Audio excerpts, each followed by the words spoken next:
aytmoqchi bo'lganim, haligiz bilasizlarmi, hayotda bitta gapim bor-ku, men hayotimning eng skучный momentlarini videoga olib qo'yaman.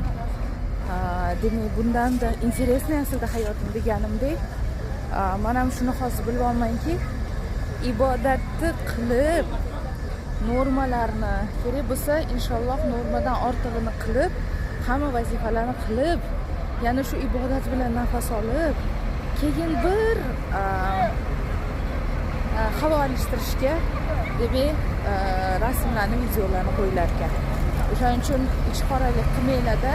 Yo, nima uchun menga alhamdulillah hali hech kim deb yozmadi. Men shunaqa o'ylaganman bir paytlar. Demak, men ham ichqora bo'lgan ekanman, bilib bilmasdan. Shu aybimni aytib, shunaqa ayb qilmanglar. Sira aytsanglar ham, aytmasanglar ham 24 27 ibodat. Inshaalloh.